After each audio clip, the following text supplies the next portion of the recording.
మరి ఇప్పుడు రైట్ టైంకి వచ్చినాం. ఏంటి ఆ టైం? హల్లెలూయా. మనకేం కావాలి? మనుష్యుడు రొట్టె వల్ల మాత్రము జీవించడు, కానీ ఆయన నోటి నుండి వచ్చు ప్రతి మాట వలన జీవించడు. ఏంటో మాట? స్తోత్రం. హల్లెలూయా. వాక్యము. మరి పాస్టర్ గారు మన మధ్యలో ఉన్నారు. మనమందరం చప్పట్లతో పాస్టర్ గారిని ఆహ్వానిద్దాం. హల్లెలూయా. స్తోత్రం. పాస్టర్ ప్రకాష్ గారని మరి బాలాజీ నగర్లో, మరి మీకు అందరికి తెలిసి ఉంటుంది, మూడోసారి పాస్టర్ గారు రావడం మన దగ్గరికి. మరి ఎప్పుడు కానీ ఎవరైనా చనిపోయారన్నా కూడా ముందుగా వస్తారు. స్తోత్రం. మన టీం కంటే ముందు మన బాబు ఉన్నాడు, అర్జున్. హల్లెలూయా. అర్జున్ మరి ఇద్దరు చిన్నపిల్లలు చనిపోయినప్పుడు కూడా పాస్టర్ గారు వచ్చి ఖననం చేశారు. మరి స్తోత్రం. ఎప్పుడు పిలిచినా కూడా వెంటనే అవైలబుల్గా ఉంటారు. ఏ టైం కూడా నో అని చెప్పరు. మరి ఈరోజు పాస్టర్ గారు మీరు మా మధ్యలో మరి ఒక వాక్యం మీరు చెప్పాలంటే మీరే వాక్యం పంచుకోవాలి. పాస్టర్ గారి వాక్యం చాలా నిదానంగా, చాలా వివరణ ఇచ్చే వాక్యం ఉంటుంది. హృదయంలో మళ్ళీ ఎప్పుడు కూడా మరవలేము అలాంటి ఒక వాక్యం చాలా నిదానంగా, చాలా చక్కగా విడమర్చి వాక్యాన్ని బోధిస్తారు. మాకు చాలా ఇష్టం అనమాట. ఎందరో పాస్టర్స్ చూస్తాను బాలాజీ నగర్లో, కానీ మరి ప్రకాష్ గారి మెసేజ్ మాత్రం చాలా డీపర్ రెవల్యూషన్తో ఉంటుంది. కాబట్టి స్తోత్రం. మరి పాస్టర్ గారిని మనం ఆహ్వానించే ముందు తన నోటిన దేవుడు పెట్టిన మాటలు మన హృదయంలో ఫలింపు కావాలి ప్రభువా అని మనమందరము ప్రార్థన చేసుకుందామా.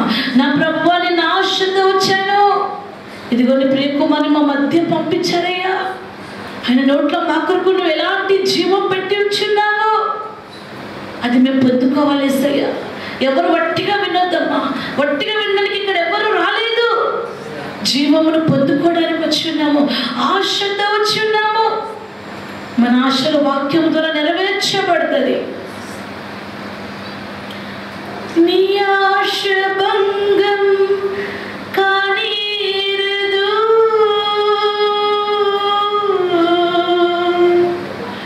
మంచి రోజు ముందున్నది,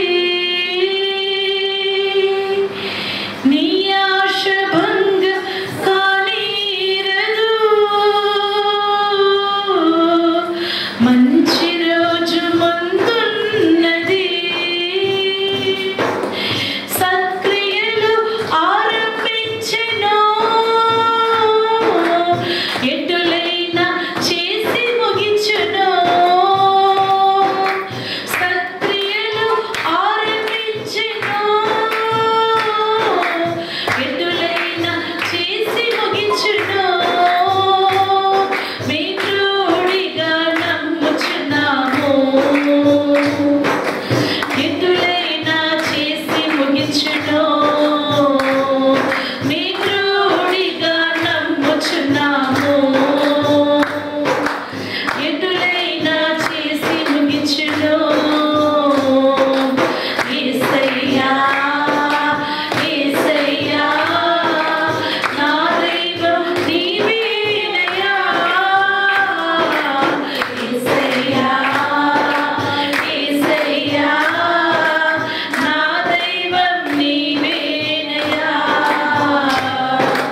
వాటి వాటి కాలమున అన్నిటినీ అతి మనోహరముగా చేయువాడా. వాటి వాటి కాలమున అన్నిటినీ అతి మనోహరముగా చేయువాడా. యేసయ్యా, యేసయ్యా, నా దైవం నీవేనయ్యా. యేసయ్యా, యేసయ్యా, నా దైవం నీవేనయ్యా. నా దైవం నీవేనయ్యా. మా దైవం నీవేనయ్యా.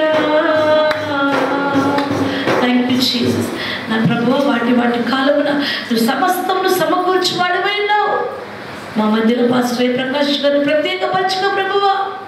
నీ కుమారుని నోట్లో పెట్టిన వాక్యంలో అమూల్యమైన ఉద్యములుగా అపవాది దొంగిలించకుండా మా హృదయంలో నాటి ఫలింపు దయచేయమని, స్థలం అంతా కూడా మీ ఆధీనంలో పెట్టుకోమని యేసు నామంలో అడిగి పొందుకుంటున్నాము స్వామి.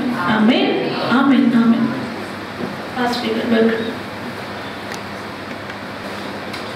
వచ్చినటువంటి దేవుని బిడ్డలైన మీ అందరికీ ప్రభు నామములో శుభములు తెలియజేస్తూ ఉన్నాం.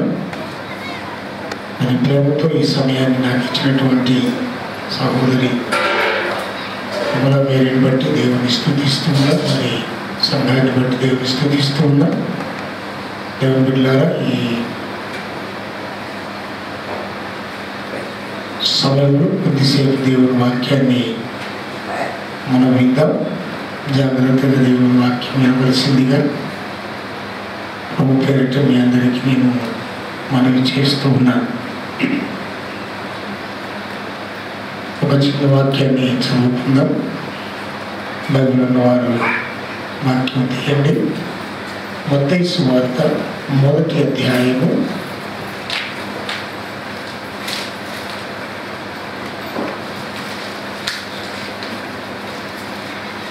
21, 22 వచనాలు. ఈ 2 వచనాలు చదువుకుందాం. ఆమె యొక్క కుమారుని కన్ను తన ప్రజలను వారి పాపముల నుండి ఆయనే రక్షించను గనుక ఆయనకు యేసు అను పేరు పెట్టబడును. ఇదిగో కన్యక గర్భవతి కుమారుని కన్ను ఆయనకు ఇమ్మానుయేలను పేరు పెట్టుదురు. చిన్న ప్రార్థన చేసుకుందాం. కృపగల తండ్రి, పరిశుద్ధుడానికి స్తోత్రములు. ఈ మధ్యాహ్న కాలం ప్రియ ప్రభువా, మీరు మాతో మాట్లాడండి. మీ స్వరం మాకు వినిపించండి. మీ మాటల చేత మమ్మల్ని తృప్తిపరచండి. మీ మాటలు మా హృదయాలలో నీరు కట్టి ఫలింపచేసి అయినా మీ కొరకు జీవించుటకు మమ్మల్ని ఆత్మచేత నింపండి. నిలబడినటువంటి అరుపులను బలపరిచే తండ్రి, మీరే మహిమ ఘనత ప్రభావాన్ని పొందుకున్నాను. మా రక్షకుడైనటువంటి యేసుక్రీస్తు వారి ద్వారా ఈ మనల్ని అడిగి పొందుకున్నాను తండ్రి. ఆమేన్. హల్లెలూయా. దేవునికి మహిమ కలుగును గాక. పిల్లలారా, మరొకసారి ఈ శుభదినాన మీ అందరూ కలిసి ఈ రీతిగా ప్రభువును ఆరాధన చేయటం, మీతో కలిసి ప్రభువును మహిమపరచటం దేవుడు నాకు ఇచ్చిన ఈ గొప్ప భాగ్యాన్ని బట్టి దేవుడిని నేను స్తుతిస్తున్నాను. పిల్లలారా, ఈరోజు పరిశుద్ధ దినం, ఆదివారం దినం, ఆరాధన దినం. ఈరోజే మరి మీరు కూడా semi Christmas, okay, semi Christmas programme చేసుకున్నట్టుగా నాకు అర్థమైంది. నాకెవరు చెప్పలేదు. సో వాతావరణం చూస్తే కొంచెం అలాగే అనిపించింది. సో ఏది ఏమైనా రాబోయే 25వ తారీఖు క్రిస్మస్ మనకందరికీ శుభదినం. దానికి అనుబంధంగా ఈరోజు ఈ రీతిగా ప్రభువును వివరించడం అదందరికీ ఆనందకరం. కొద్ది విషయాలు దేవుడు నా మనసులో పెట్టినటువంటి మాటలను మీతో పంచుకోవాలని ఆశపడుతున్నాను. క్రిస్మస్ అనేది మనకందరికీ తెలుసు. క్రిస్మస్ అంటే క్రీస్తును ఆరాధించుట కదండి. అంతేనా? ఇంకేమన్నా దానికి? క్రిస్మస్ అంటేనే క్రీస్తును ఆరాధించుట. క్రిస్మస్ క్రీస్తును ఆరాధించుట. మాస్ అంటే ఆరాధన. మీకు తెలిసిన విషయం కదా. ఇది మనం కొత్తగా చెప్పాల్సిన అవసరం ఏమి లేదు. సో ఈరోజు చాలామంది లోకంలో దాన్ని క్రీస్తును ఆరాధించడాన్ని పక్కన పెట్టి ఏదేదో కదా వారి ఇష్టానుసారంగా వారి ఇచ్చ వచ్చినట్లు వారి ఉద్దేశం ప్రకారం వారి జనసాల కొరకు ఈ పండుగను వాతావరణం వాడుకుంటున్నారు చాలామంది. సో నేనైతే వ్యతిరేకిని. యేసు పుట్టాడు, ఆయన ఆరాధించడం మన భాగ్యం, మన ధన్యత. ఆయన ఆరాధించుకోవటానికే కదా మనల్ని దేవుడు ఏర్పరచుకున్నాడు. అంతేనా? ఇంకేమైనా చేయడానిక? అంతే కదండి. మనం అందరం మాట్లాడుకుందాం. ఓకే, ఒక్కొక్కరు మాట్లాడుకుందాం. నేను మీతో మాట్లాడుతున్నాను, మీరు అందరూ మాట్లాడండి. ఓకే, సంతోషం. అయితే ఈరోజు అసలు యేసుక్రీస్తు ప్రభువు ఎందుకు ఈ భూమి మీదకి వచ్చాడు అనే దాని మీద కొద్దిసేపు మనం ధ్యానం చేద్దాం. ఎందుకు వచ్చాడు, ఆయన రావడానికి గల రీజన్ ఏమిటి, కారణం ఏమిటి, దేని కొరకు వచ్చాడు, ఎవరి కొరకు వచ్చాడు కదండి, ఎవరి కొరకు వచ్చాడు, అదే ఈరోజు మనకు కావలసినటువంటిది. దేవుడి వాక్యములో మనం గమనించినట్లయితే దేవుని సొత్తు ఈ భూమి మీద ఏదైనా ఉంది అని అంటే ఈ ఆస్తులు కాదు, ఈ వెండి బంగారాలు కాదు, ఈ ధనధాన్యాలు కాదు. ఈ భూమి మీద యేసుక్రీస్తు ప్రభువుకు సొత్తు అంటే ఆస్తి ఏదైనా ఉంది అని అంటే అది నీవు, నేను, మనమే. ఆమేన్. హల్లెలూయా. మనము దేవుని సొత్తు అని వాక్యం చెప్తుంది. అంతేనండి. మీరు మీ సొత్తు కాదు, మీరు విలువ పెట్టి కొనబడిన వారు, మీరు విలువ పెట్టి కొనబడిన వారు కనుక మీ దేహంతో దేవుణ్ణి గణపరచుడి అని వాక్యం పౌరు భక్తులు మనకు చక్కగా వివరించినట్లుగా మనం చూస్తాం. మనం ఎవరి సొత్తు అండి? దేవుని సొత్తు. మన సొత్తు కాదు. ఇది గుర్తుపెట్టుకోండి. ఎవరైనా సరే, మన పిల్లలు ఉన్నారు, మన పిల్లలు ఎవరి సొత్తు? లోకానుసారంగా మన సొత్తు అనుకుంటాం, కానీ వాస్తవానికి అది దేవుని సొత్తు. దేవుడే మనల్ని ప్రేమించి మనకి ఇస్తున్నాడు, అంతే. రెండవది, ఈ భూమి మీద ఉన్నటువంటి ఆస్తులు, ఐశ్వర్యాలు కదా, ఇవన్నీ కూడా దేవుని సొత్తే. దావీదు మహారాజు అంటాడు, అయ్యా నీవు మాకు ఇచ్చిన దాంట్లో నుండి కొంత మీకు ఇచ్చుచున్నాము అంటాడు. గ్రంథంలోకి వెళితే దావీదు ప్రార్థన చేస్తాడు, మేము నీకు ఇచ్చేది మాది కాదు, నీది నీకే మేము ఇస్తున్నాం. అంటే ఈరోజు మనం ఏదైనా దేవుడికి ఇస్తున్నామంటే అది మనది కాదు పిల్లగా, అది దేవుని సొత్తే. కానీ అది దేవునికి విలువైంది కాదు. కానీ దేవునికి విలువైంది ఏంటి అంటే నువ్వు, నేను, మనమే దేవునికి విలువైనటువంటి సొత్తు. సో దానిని రక్షించుకోవటానికి దేవుడు ఈ లోకానికి వచ్చాడని నేను భావిస్తున్నాను.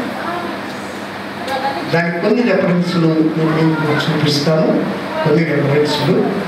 మొదటిదిగా యోహాను రాసిన పత్రిక ఇదండి, ఒకసారి చూద్దాం. యోహాను రాసిన పత్రిక 3వ అధ్యాయము 3వ వచనము నుండి నేను చదువుతున్నాను. ఆయన యందు ఈ నిరీక్షణ పెట్టుకొనిన ప్రతివాడును ఆయన పవిత్రుడై ఉన్నట్లుగా తన్ను తాను పవిత్రునిగా చేసుకొను. పాపము చేయు ప్రతివాడు ఆజ్ఞను అతిక్రమించను. ఆజ్ఞాతిక్రమమే, చెప్పండి, ఆజ్ఞాతిక్రమమే పాపము కదా. పాపములను తీసివేయుటకై ఆయన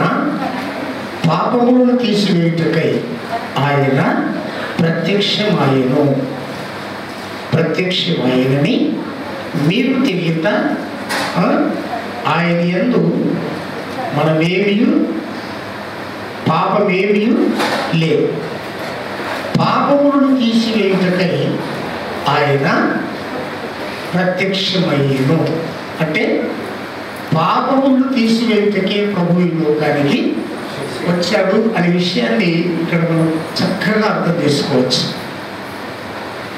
ఎవరి పాపములను? ఆయన పాపం లేనివాడు. అక్కడ మనం చూస్తున్నాం, ఆయన పాపము లేనివాడు, ఆయన పవిత్రుడు, ఆయన అతి పరిశుద్ధుడు. పరిశుద్ధతలో ఆయనకు మించిన వాడు ఈ భూమి మీద ఎవ్వడూ లేడు.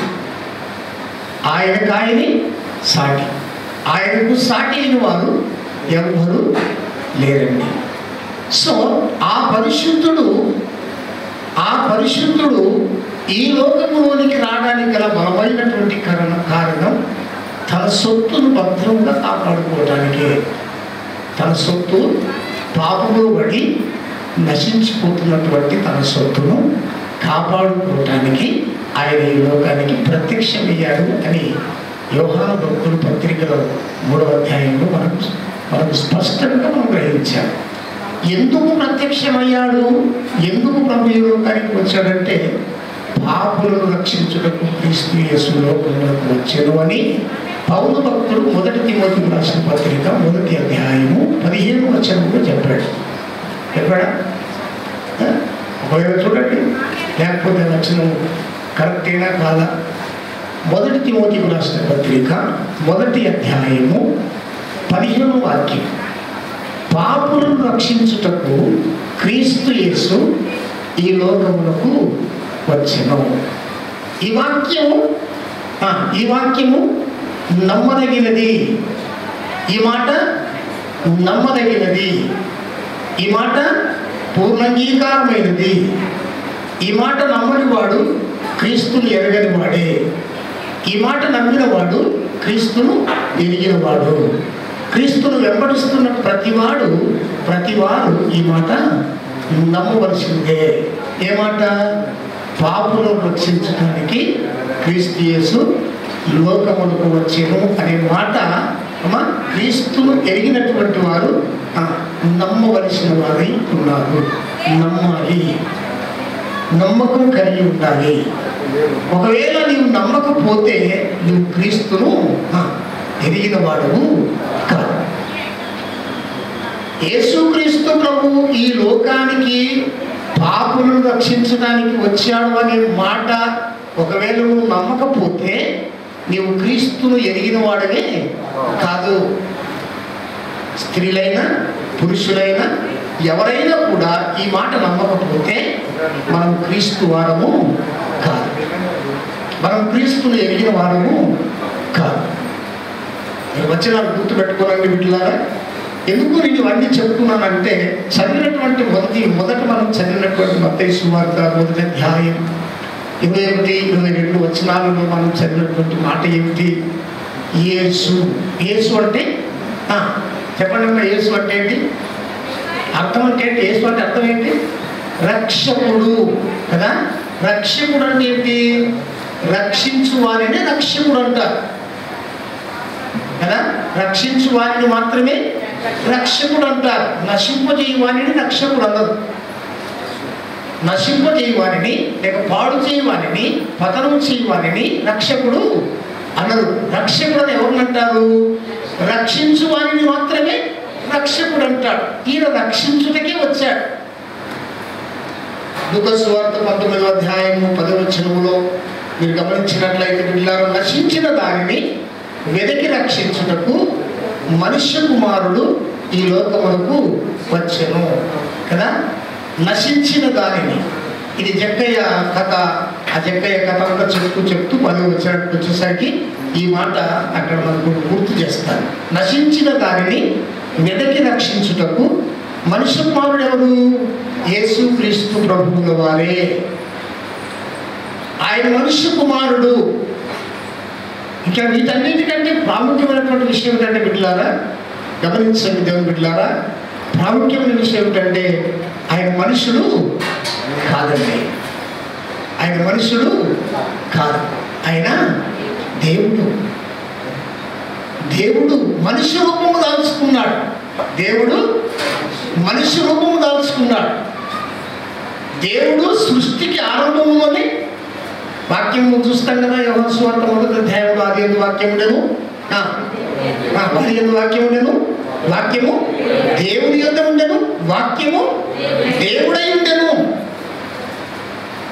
ఎప్పుడంటది?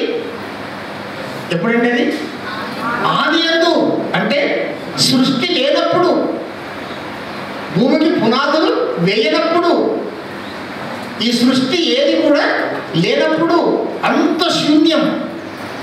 అప్పుడున్నటువంటి వాడు ఆయన. ఉన్నవాడు ఆయన. ఆమేన్, హల్లెలూయా. అప్పుడున్నటువంటి వాడు ఆయన. ఆయన కేవలము, గమనించండి బిడ్డలారా, కేవలము యోహాను సువార్త 3:16 మనం చూస్తాం. కేవలం ఆ మాట పరిపూర్ణం చేయటానికి ప్రభు ఈ లోకానికి వచ్చాడు. ఏముంది 3:16లో? చదవాల్సిన చూడాల్సిన అవసరం లేదు. చరిత్ర ఇట్లాంటి విషయాలన్నీ చిన్నపిల్లలు కంటకు చెప్తారు. నేను ఈ మాటలన్నీ చిన్నపిల్లలు నోటే చెప్తారు ఈ మాటలు. ఓకే, సండే స్కూల్ పిల్లలు అడుగుతారు కదా, చెప్పేస్తారు. మనం సండే స్కూల్ పిల్లలు కాదు కదండి, మాకెందుకు ఇవ్వాలి అంటారా? సండే స్కూల్ పిల్లలు నేర్పించేంత మందవంతులం అయితే కాదు కదా. ఏమనుకోతుంది దయచేసి నేను మాట అంటే, సండే స్కూల్ పిల్లల దగ్గర నేర్చుకోవాల్సినంత అంతవారం కాదు కదండి. సండే స్కూల్ పిల్లలకు నేర్పేటటువంటి వారం మనం. కొన్ని ఉంటాయి, 23వ కీర్తన, 1వ కీర్తన, అమ్మా కొన్ని ఉంటాయి. పిల్లలు నోటెడ్ చెప్తారు ఈ మాటలన్నీ, కొన్ని పిల్లలు చెప్తారు, టక్ టక్ టక్ చెప్పేస్తారు. యోహాను సువార్త 3:16 ఏంటి? దేవుడు లోకమును ఎంతో ప్రేమించాడు. అక్కడ ఇంకొక మాట రాయబడింది. ఎవరిని ప్రేమించాడంటే ఆ మాట 3:16 చక్కగా రాయబడింది. కాగా ఎవడైనా ఆయన విశ్వాసం ఉంచేవాడు నశింపక నిత్య జీవం పొందినట్లు ఆయన అనుగ్రహించాడు. అంతేనా? ఆయన విశ్వాసం ఉంచేవాడు నశించుకోవడం ఆయనకు ఇష్టం లేదు. ఆయన నమ్మిన వాడు నశించుకోవడం ఆయనకు ఇష్టం ఉందండి? ఇష్టం లేదు. అంటే గమనించాలి ఇట్లారా, నీవు నశించిపోతుంటే పాపములో పడి ఆ పాపము కూపములో నువ్వు చిక్కుకొని నువ్వు పడిపోయి లేవలేని స్థితికి నువ్వు దిగదారిపోతుంటే నిన్ను చూసిన దేవుడు నీ మీద జాలిపడి, నీ మీద కనికరపడి, నీ మీద ప్రేమ చూపి, నిన్ను ప్రేమించి ఆయన పరమును విడిచి ఈ భూమికి మానవుడుగా దిగి వచ్చాడు.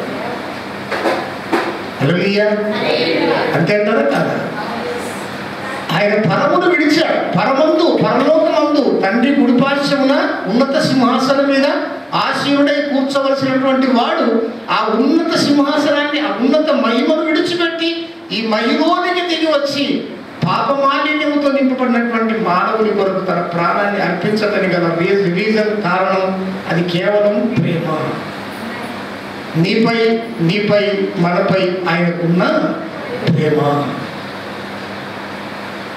నీపై ఆ ప్రేమ లేకపోతే, నీపై అభిమానం లేకపోతే, నీవంటే ఆయనకు ఉల్లమాలిన ప్రేమ, ఇష్టం, ఆ ఇష్టం లేకపోతే ఆయన నీ కొరకు దిగి రావాల్సిన అవసరము లేదు. దిగి వచ్చేవాడే కాదు. నువ్వు ఎకపోతే నాకేంటిలే, నశిస్తే నాకేమి, నాశనం అయిపోతే నాకేంటి అని వదిలేసుకొని ఉండేవాడు. ఆయన నిన్ను బహుగా ప్రేమిస్తున్నాడు కనుక, నిన్ను బహుగా ప్రేమిస్తున్నాడు. నిన్ను బహుగా అంటే ఎంత ప్రేమిస్తున్నాడంటే నువ్వు ప్రేమించనంత ప్రేమిస్తున్నాడు ఆయన. యోహాను భక్తుడు ఒక పత్రికలో జ్ఞాపకం చేస్తాడు. దేవుని బిడ్డలారా, చాలాసార్లు మనం అనుకునేటటువంటి మాటలు ఎలా ఉన్నాయి కదా సార్, నేను దేవుని ప్రేమిస్తున్నాను అని అనుకుంటాం. మనం అనుకుంటాం, మానవ నైజం. మనం దేవుని ప్రేమిస్తున్నాం, నేను ప్రేమించకపోతే దేవుని ప్రేమించేవారు కరువైపోయారు లేరు అని అనుకుంటాం. కానీ గమనించవలసిన విషయం ఏంటంటే, నీకంటే ముందు దేవుడు నిన్ను, నువ్వు ప్రేమించకంటే ముందు దేవుడు నిన్ను ప్రేమించాడు. ప్రేమించుట అనేది ఎట్టిదో ఆయన ద్వారానే నేర్చుకోవాల్సి వచ్చింది. ఆయన నేర్పించాడు. ఎంత ప్రేమ, ఎలాంటి ప్రేమ అండి? కలువరిలో ప్రాణం పెట్టేంత ప్రేమ. కలువరిలో ప్రాణం పెట్టేంత ప్రేమ, రక్తము దారపోసేంత ప్రేమ, కొరడా దెబ్బలు తిరగలిగినంత భరించే ప్రేమ, బల్యముతో పొడవబడిన ఓర్చుకోగలిగిన ప్రేమ. ఇవన్నీ చేస్తుంటే కూడా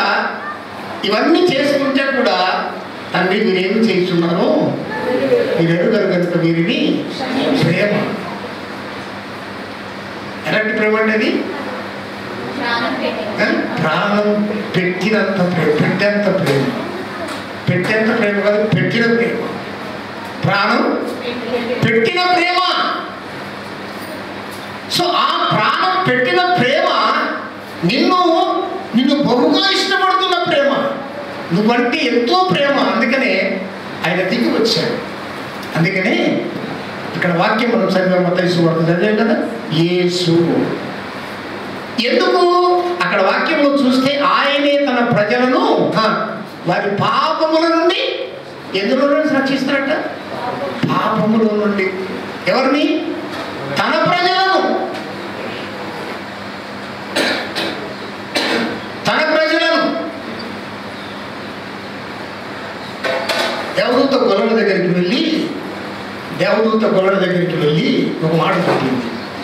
అమ్మా, ఈరోజు ప్రజలు గ్రహింపలేకుండా ఉన్నారు. ఈరోజు ప్రజలు అక్కడ వాక్యం దేవదూత చెప్పినటువంటి మాట ఏమిటి చెప్పండి? అమ్మ మీ పేరేంటమ్మా? రాధా. బ్రదర్ మీ పేరు? ఇమానియల్. దేవదూత వచ్చి, ఇమానియల్ నీకు ఒక శుభవార్తను చెప్పిందా? రాధమ్మ నీకు ఒక శుభవార్తను చెప్పిందా? ఇక్కడ ఉన్న వారికి ఒక్కొక్కరికి ఎవరికైనా పేరు పెట్టి నీకు మాత్రమే శుభవార్తను చెప్పిందా? ఏం చెప్పిందండి? ప్రజలందరికీ కలగబో. ఎవరు ప్రజలు? ఎవరు ప్రజలు? లోకములో ఉన్న ప్రజలందరూ. ఆయన రావటం, దేవుని బిడ్డలారా, ఆయన రావటం మనం గమనించినట్లయితే అపోస్తుల కార్యం 10వ అధ్యాయం 36వ వచనం ప్రకారం ఆయన అందరికీ ప్రభువు. అపోస్తుల కార్యం 10:36 ప్రకారం చదవలసిన అవసరం లేదమ్మా. 10:36 ప్రకారం ఆయన అందరికీ ప్రభు, అందరి కొరకు దిగి వచ్చాడు. అందరి కొరకు ఆయన మానవుడుగా దిగి వచ్చాడు. అందుకని గొల్లల దగ్గరికి వెళ్ళి ఆ వార్త, ప్రజలందరి కలవు మహాసంతోషకరమైన శుభవార్త నేను మీకు తెలియజేస్తున్నాను. ఏంటి ఆ శుభవార్త అంటే, నశించిపోయినటువంటి చీకట్లో కూర్చున్నటువంటి వారికి 9వ అధ్యాయం యెషయా గ్రంథం 2 వచనాలు చదవండి. చీకటిలో కూర్చున్న వారు గొప్ప వెలుగు చూచిరి అనే వాక్యం రాయబడింది అక్కడ. క్రీస్తుకు పూర్వం 700 సంవత్సరాల క్రితం పలికిన మాట. క్రీస్తుకు పూర్వం 700 సంవత్సరాల క్రితం పలికినటువంటి ప్రవక్త ద్వారా పలికిన మాట. చీకటిలో కూర్చున్నటువంటి జనులు గొప్ప వెలుగు చూచెదరు. ఆ వెలుగు ఏంటి? ఆ వెలుగు ఏంటి? ఆ వెలుగే యేసుక్రీస్తు ప్రభు. ఆ వెలుగే రక్షకుడు. ఆ వెలుగే ఇమ్మానుయేల్. ఆ వెలుగే యేసు. ఆ వెలుగు దూత. ఆ వెలుగే ఈరోజు నీ జీవితంలో, మన జీవితంలో వెలుగు నింపింది. చీకటి బ్రతుకులలో వెలుగు నింపినటువంటి ఆయన, అంధకారంలో ఉన్నటువంటి వారు వెలుగు చూసినకు కారణభూతుడు ఆయన. ఆయన వచ్చిన తర్వాత కొన్ని మాటలు తన ప్రజలతో తెలియపరిచినటువంటి మాటలు మీకు గుర్తున్నాయో లేదు, కానీ కొన్ని మనం జ్ఞాపకం చేసుకుంటే మనకు మంచిది. ఆయన తన ప్రజలతో వాగ్దానం చెప్పినటువంటి మాటలు ఏం చెప్పాడమ్మా? ఎవరు ఒకటి చెప్తారా? మంచి మాటలు, సంతోషకరమైన మాటలు, తృప్తినిచ్చే మాటలు, ఉల్లాసాన్ని ఇచ్చే మాటలు, ఉత్తేజం నింపే మాటలు చెప్పాడు తన ప్రజలకు, తన బిడ్డలకు. ఆ బిడ్డలు ఎవరున్నారు తెలుసా? ఈరోజు ఉన్నాం, నేనున్నా, అందరం ఉన్నాం. అవే హల్లెలూయా. ఏంటో తెలుసా? ఒక్క మాట చెప్తారు, అన్ని చెప్పను కానీ ఒక్కటి చెప్తారు. యేసు ప్రభు బలపరిచే మాట, తృప్తినిచ్చే మాట, నిన్ను ఉత్తేజపరిచే మాట ఏంటో తెలుసా? మీరు లోకములకు వెలుగై ఉన్నారు. ఎవరమ్మా? మీరు లోకములకు ఎవరన్నారన్నమాట? ఎవరన్నారు తల్లి? యేసు ప్రభు అన్నాడు. ఏమై ఉన్నావు ఈరోజు? వెలుగువై ఉన్నావు. ఈరోజు వెలుగువై ఉన్నావు. మీరు లోకానికి వెలుగై ఉన్నారు. ఎక్కడ వెలుగది?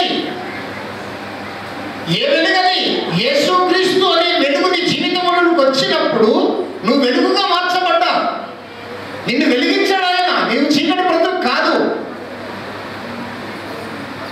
ఆయన అన్నటువంటి మాట, నువ్వు లోకానికి వెలుగై ఉన్నావు, వెలుగై ఉన్నారు. అందుకని మత్తయి సువార్త 5:16లో ఒక మంచి మాట రాయబడింది. మనల్ని మనం బలపరుచుకోవాల్సినటువంటి మాట. చెప్పాలి, చదువుతారా? నేను చెప్తే నమ్మకం ఉంటే చెప్తా. మీరు చెప్పండి, ఏ నమ్మకం ఉంది, ఆ వచనం అదే ఉంది అని అనుకుంటే చెప్తా. లేదయ్యా నాకు నమ్మకం లేదు, ఒకసారి చదివి చూస్తామంటే చదవండి. మత్తయి సువార్త 5:16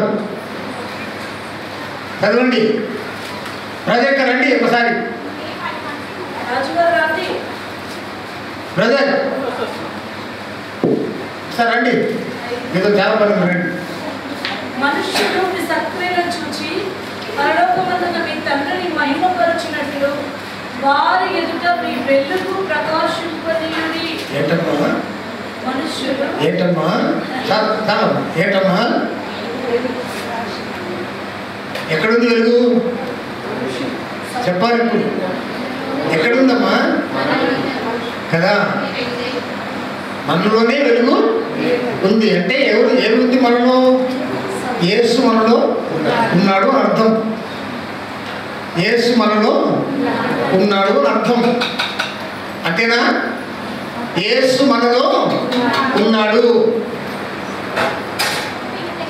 నేను ఇక మీద చీకటిని కాదు, నేను ఇక మీద అంధకారాన్ని కాదు, నేను ఇక మీద లోకానుసార వ్యక్తిని కాదు, నేను ఇక మీద అవిశ్వాసిని కాదు, నేను ఇక మీద బుద్ధిహీనురాలను కాదు, నేను ఇక మీద క్రీస్తు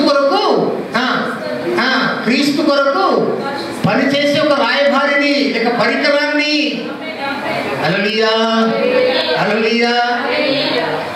ఎంత చక్కని మాట చెప్పాడు ప్రభు, ఎంత మంచి మాట. ఏమండి, మనుషులు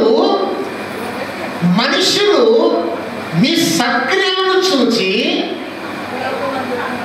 పరలోకమందున్నటువంటి మీ తండ్రిని మహిమపరుచున్నట్లు వారి ఎదుట ఏం ప్రకాశింపనీయాలమ్మా?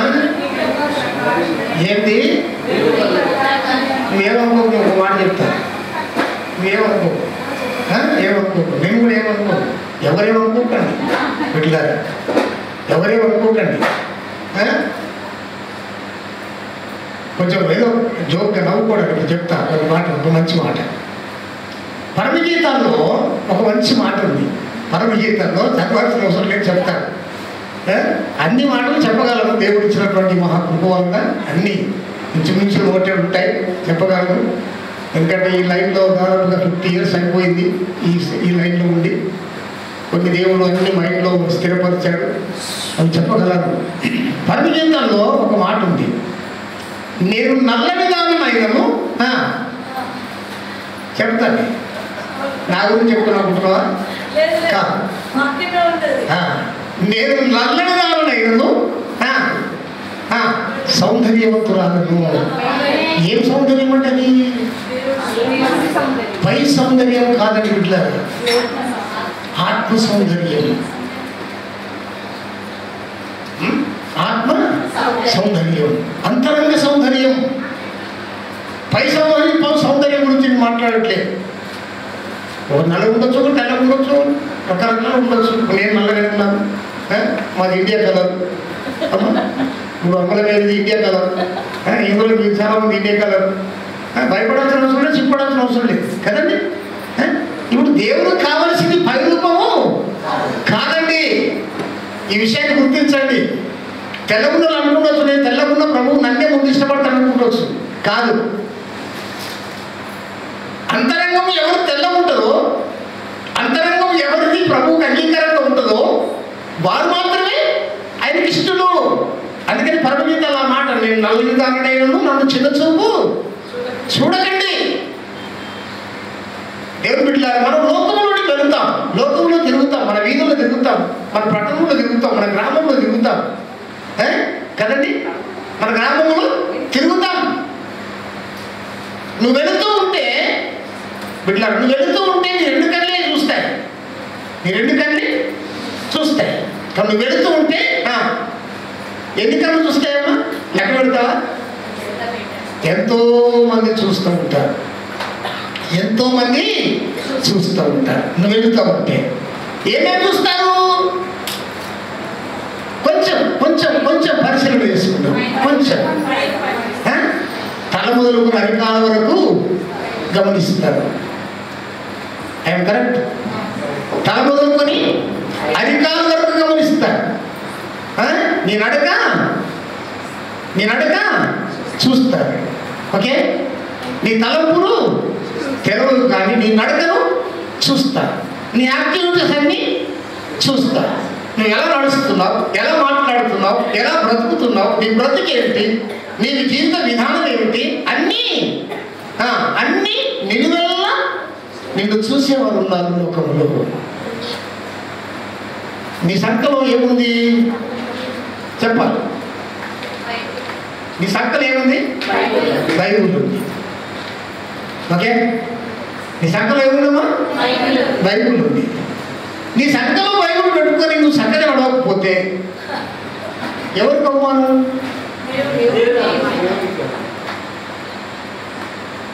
ఇవాళ సంకలో బైబుల్ ఉంది, రేపు ఉండదు. ఇవాళ బైబుల్ ఉంది కదా చక్కగా నడుస్తా, రేపు బైబుల్ ఉండదు కదా నా ఇష్టం వచ్చినట్టు నడుస్తా అంటే కుదురుతుందా అమ్మా? నేను కరెక్ట్గా మాట్లాడుతున్నానా? నేనేమన్నా దారి తప్పి మాట్లాడుతున్నానా? నేను సరైన వేలోనే ఉన్నాను కదా? మీరు చెప్పాలి. నేను వేలో ఉన్నానో లేదా మీరు చెప్పాలి. నాకు నేను ఉన్నాను అనుకుంటే సరిపోదు. వినేవాడు ఉన్నాడు అనుకుంటే చాలు. అమ్మా, ఇవాళ నా చేతిలో బైబుల్ ఉంది, నేను కరెక్ట్ నడుస్తాను. కానీ రేపు బైబుల్ నా చేతిలో ఉండదు. నా ఇష్టం వచ్చినట్టు నడుస్తానంటే నడుస్తుంది చెందదా? అది ప్రభువుకి అంగీకారమా? చెప్పండి తల్లి, ప్రభువుకి అంగీకారమా? ఏమండి, అది అంగీకారము కాదు. తద్వారా నీ నడవడిని బట్టి నీ ప్రభువుకు అవమానము, నీ నడవడిని బట్టి నీ ప్రభువుకు అవమానము కలగకూడదు. దేవుని స్తోత్రం చేస్తారు. ఒకసారి ఒక మాట భక్తుడు ఒక మాట అన్నాడు, మిమ్ములను బట్టి అన్ని జనుల మధ్యలో నా నామము,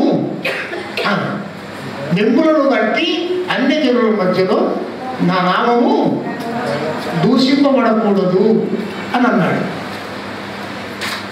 అంటే ఎలా దూషించబడుతుంది? మన ప్రవర్తన సరైనది కాకపోతే మనకు అవమానం జరగదు, మనకేం కాదు, మనల్ని ఎవరు అనరు, అన్నా కూడా దేవుడు నమ్ముకున్నాడట, చర్చికి వెళ్తాడట, ప్రార్థన చేస్తాడట, పాటలు పాడతాడట. అది చూడు, ఆ నడక చూడు, ఆ మాట చూడు, ఆ ప్రవర్తన చూడు, ఆ విధానం చూడని అన్యులు అంటే ఎవరితో మనం? నీకా నాకా? అయ్యా నాన్న మనకు కాదు కదా, దేవునికి అవమానం. అందుకనే దేవుడు బిడ్డలారా ప్రభు అన్నాడు, మీరు లోకానికి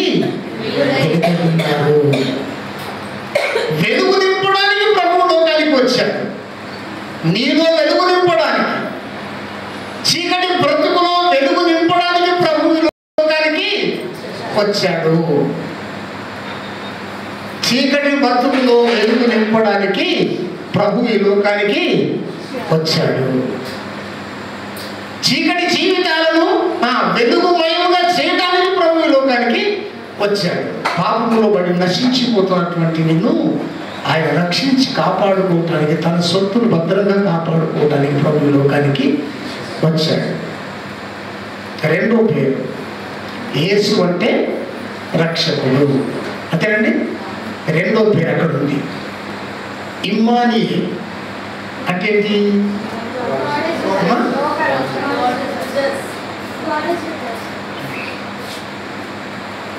ఇమ్మానుయేల్ అంటే నీకు దేవుడు మనకు తోడై ఉన్నాడు. దేవుడు మనకు ఏమై ఉన్నాడమ్మా? నీకు తోడుగా ఉండడానికి.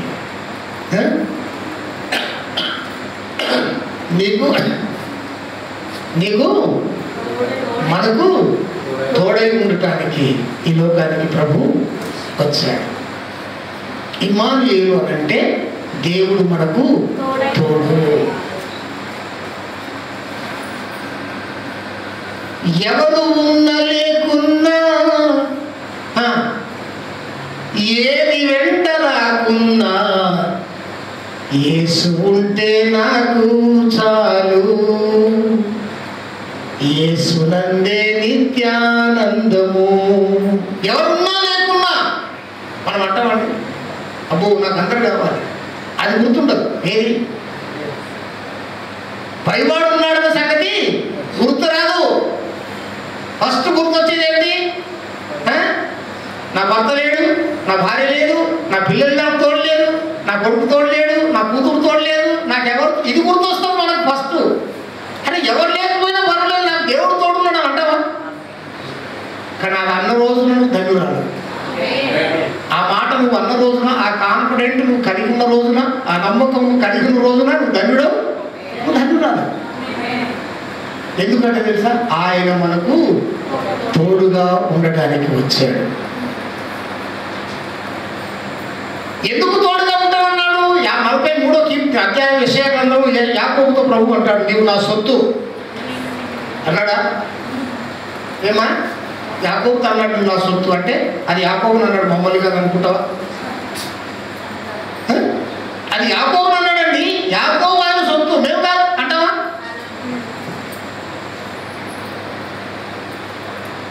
యాకోబుతో అన్నాడు దేవుడు, పేరు పెట్టి నిన్ను పిలిచి ఉన్నాను, నీవు నా సొత్తు, నీవు నా సొత్తు, నేను భద్రంగా నేను కాపాడుకునే బాధ్యత నాది. ఒక మాట చదవండి, లూకా సువార్త చదవండి, చెప్పగలుగుతాం కానీ చదువుతాం ఒకసారి. లూకా సువార్త 12వ అధ్యాయం అనుకుంటాను, 12:47 లేకపోతే 11:47.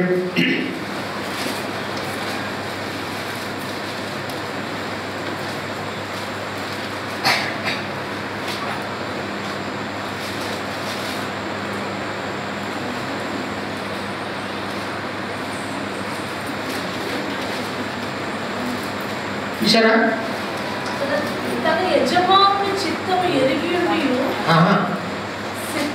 కాదు అది కాదమ్మా, చెప్తాను. అది కూడా కాదు తల్లి, నేను చెప్తా, వాక్యం ఇస్తా కానీ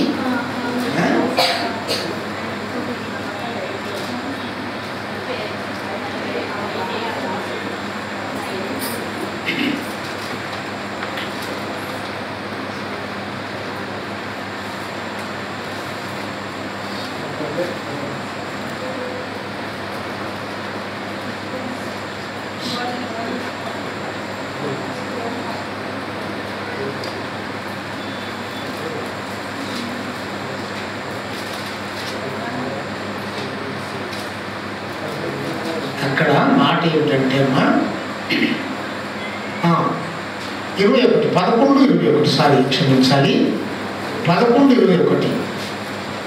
బలవంతుడు ఆయుధమును ధరించుకొని తన ఆవరణమును కాచుకొని ఎడల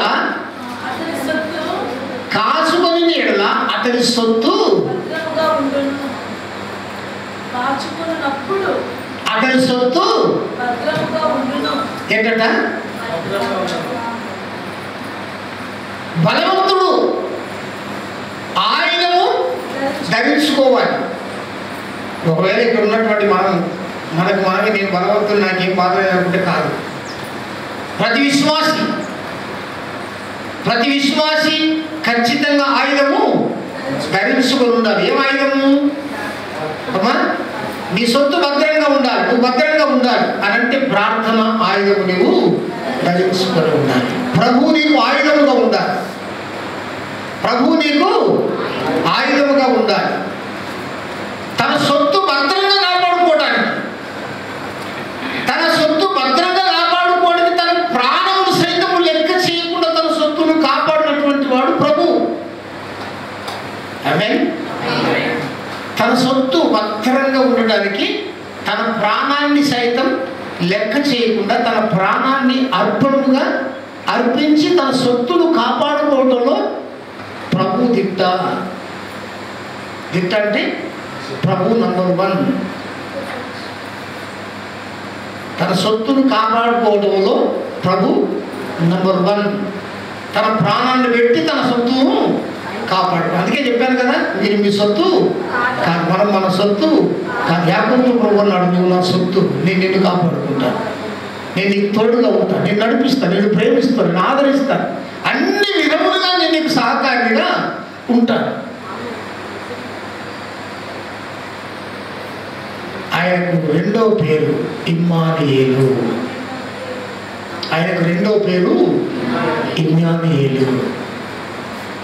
అంటే కష్టాల్లో, బాధల్లో, ఇబ్బందుల్లో, సమస్యల్లో, ఇరుకుల్లో, ఒంటరితనంలో కదండి, ఒంటరితనంలో అన్ని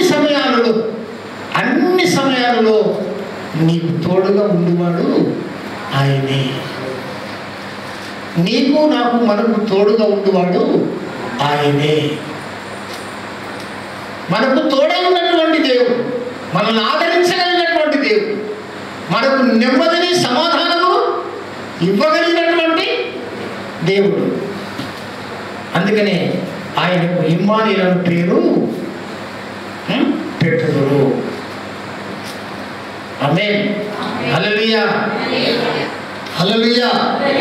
దేవుని బిడ్డలారా, ఈరోజు ఆయన నిన్ను నన్ను మనలను ప్రేమించి నశించిపోతున్నటువంటి మన జీవితాలను, మన బ్రతుకులను సరిదిద్దటానికి, లేక నశించిపోతున్నటువంటి మనలను ఆ నాశన కూపములో నుండి బయటికి లాగటానికి, తీసుకెళ్ళటానికి ప్రభు పరము నుండి దిగి వచ్చాడు.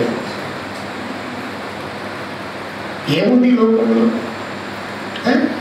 ఆయనకి ఏముందండి లోకంలో? నీవు తప్ప ఏమైనా ఉందా ఆయనకు?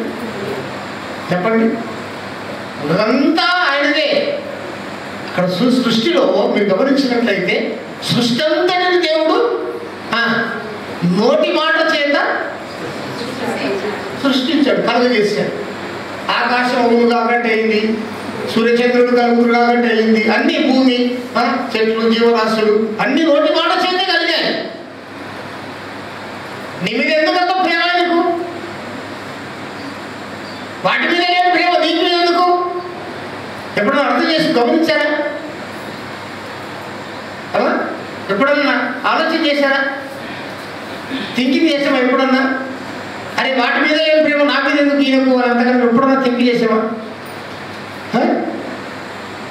ఎప్పుడన్నా అవ చేశారు? ఎప్పుడన్నా ఆలోచన చేశారు? ఎప్పుడన్నా ఎందుకు ఈయన నా మీద ఇంత ప్రేమ అని?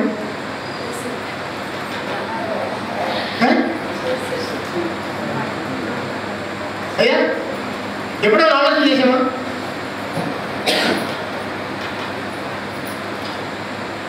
బాబు చిన్న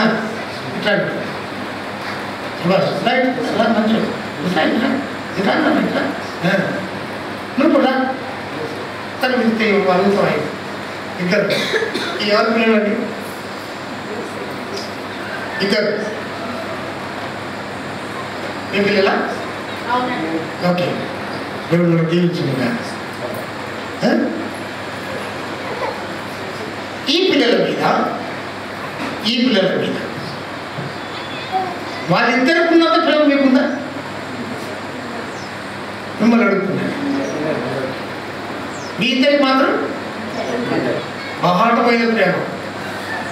ఎందుకు? వాళ్ళ సొత్తు అది, వాళ్ళ సొత్తు. అందుకని వాళ్ళకు బహు నిన్న ప్రేమ, అంతులేని ప్రేమ వీళ్ళిద్దరి మీద వాళ్ళు. అదే కూర్చోడు పెట్టారు. రైట్, ప్రాక్టీస్ మిమ్మల్ని దిగుతున్నారు అమ్మా. అది మానవ రీత్య, ఇది మానవ రీత్య. కానీ లోకరీత్య గమనిస్తే నీవు నేను మనమందరము ఆయన బిడ్డలు, ఆయన సొత్తు. ముందే జ్ఞాపకం చేశాను. నీకు ఎందుకు అంత ప్రేమ తెలుసా? సృష్టి అంతటిని నోటి మాటతో చేస్తే నిన్ను మాత్రము చేతితో చేశాడు ఆయన. అందుకే నీ మీద ప్రేమ. సృష్టి అంతటిని నోటి మాటతో చేసేసాడు, కానీ నిన్ను నీ దగ్గరకు వచ్చేసరికి చేతితో కష్టపడ్డాడు, చెమటొడిచాడు, ఆ మట్టిని తీసుకొని పిసికాడు, దాన్ని ముద్ద చేశాడు, దాన్ని బొమ్మలు చేశాడు. ఎక్కడేమి ఉండాలో, కాలెట్లా, మూతెట్లా, చెవులెట్లా, ముక్కేంటి, ఏంటి, దానికి కావలసినవన్నీ అన్ని అమర్చాడు, అన్ని చేశాడు,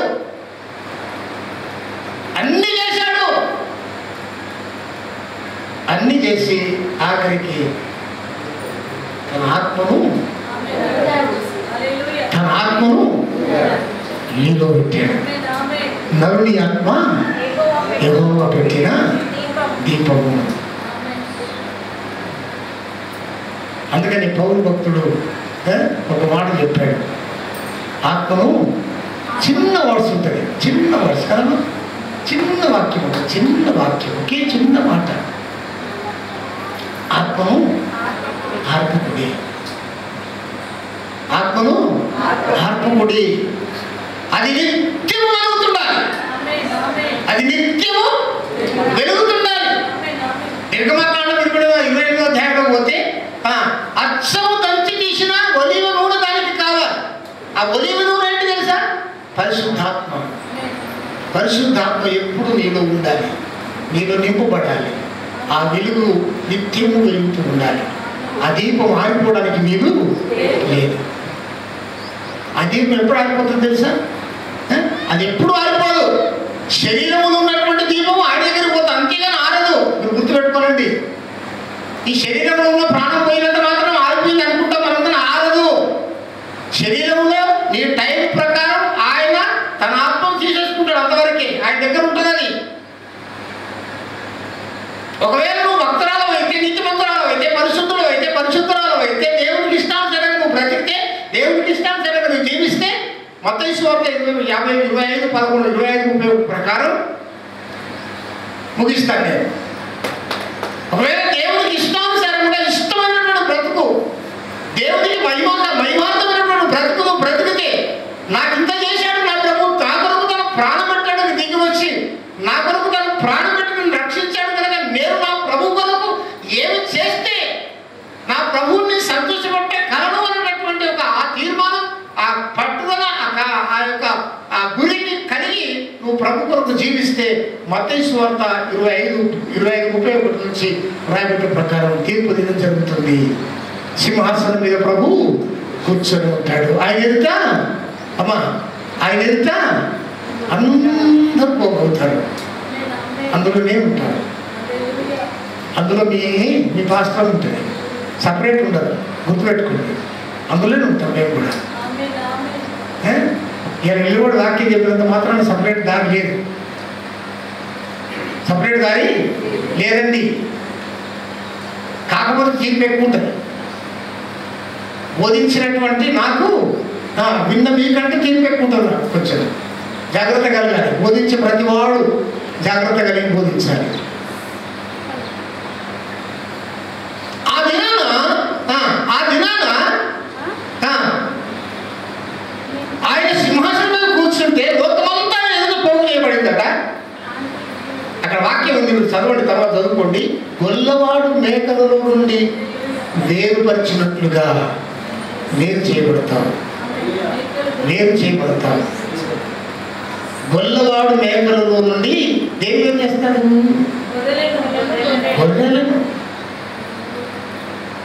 గొర్రెకు మేకకు కొంతన పొత్తు ఉండదండి. గొర్రె వేరు, మేక వేరు. గొర్రె మెడవంచనిది, గొర్రె ధీరత్వం కలిగేది, మేక మెడవంచనిది. మేక అహంకారానికి సాదృశ్యం, గర్వానికి సాదృశ్యం, గొర్రె ధీరత్వానికి సాదృశ్యం. యేసు ప్రభువు గొర్రెకు పోల్చబడ్డాడు, మేకకు పోల్చబడలేదు. గుర్తుపెట్టుకోనండి. ఆమేన్, హల్లెలూయా. గొల్లవాడు మేకల నుండి గొర్రెలు వేరుపరచినట్లుగా వేరుపరచబడుతుంది.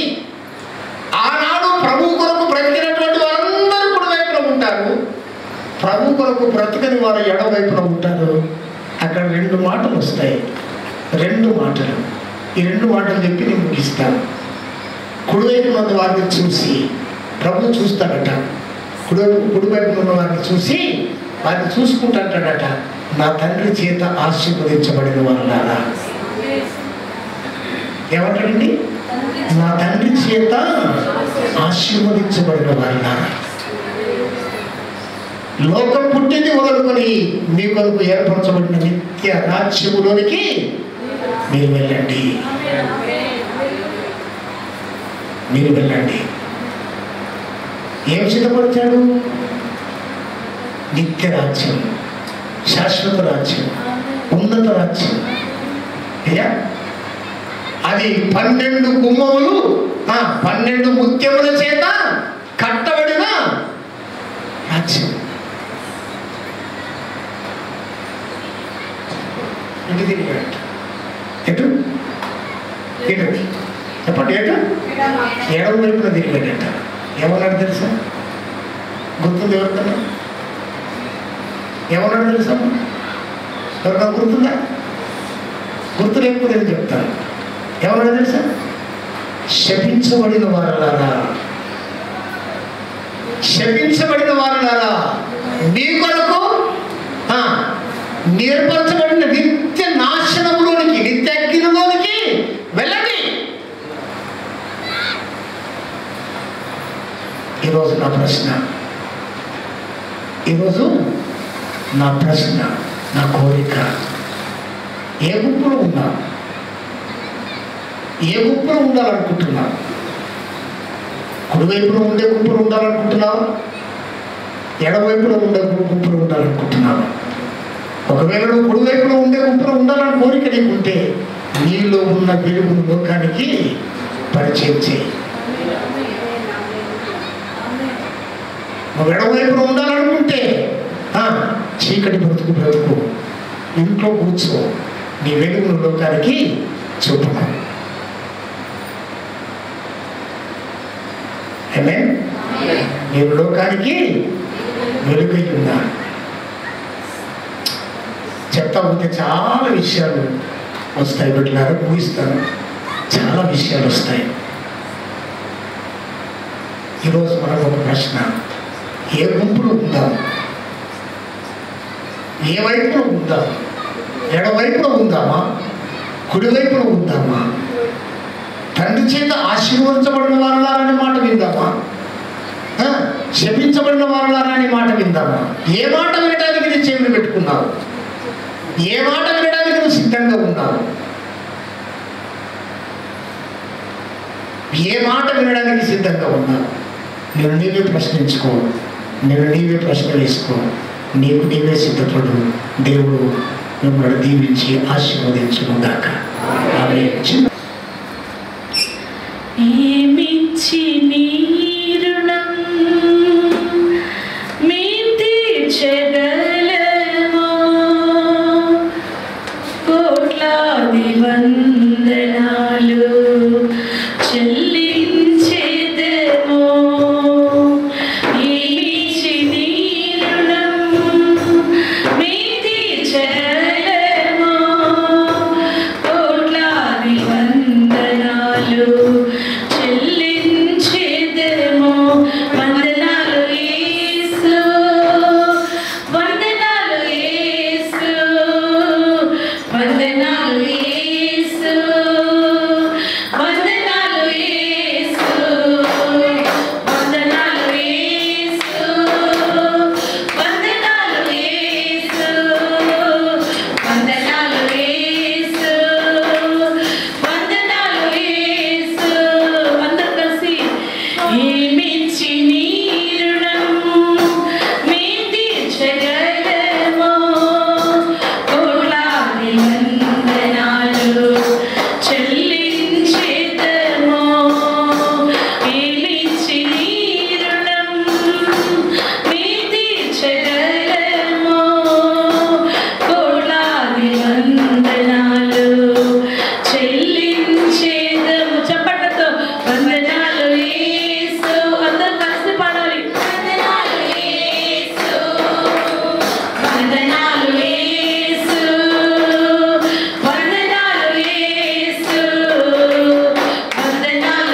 నీ కృపలో నన్ను కాచితివి యేసయ్యా నీ కృపలో నన్ను కాచితివి నడిపితివి నన్ను క్షేమముగా నీ ప్రణాళికలోనా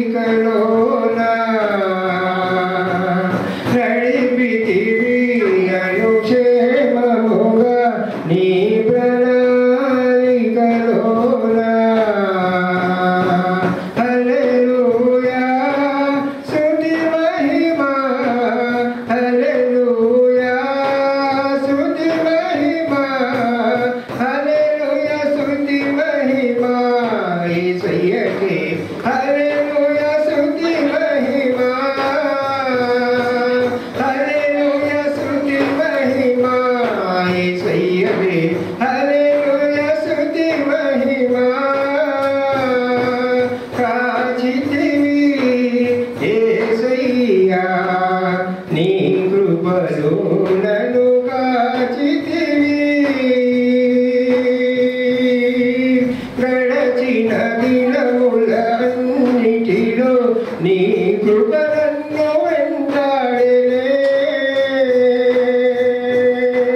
నడిచిన అడుగుల గురుతులలో నీ అడుగులే ముందుండనే గడచిన దినము ప్రజలండి ఒకసారి నిలబడదాం మనము.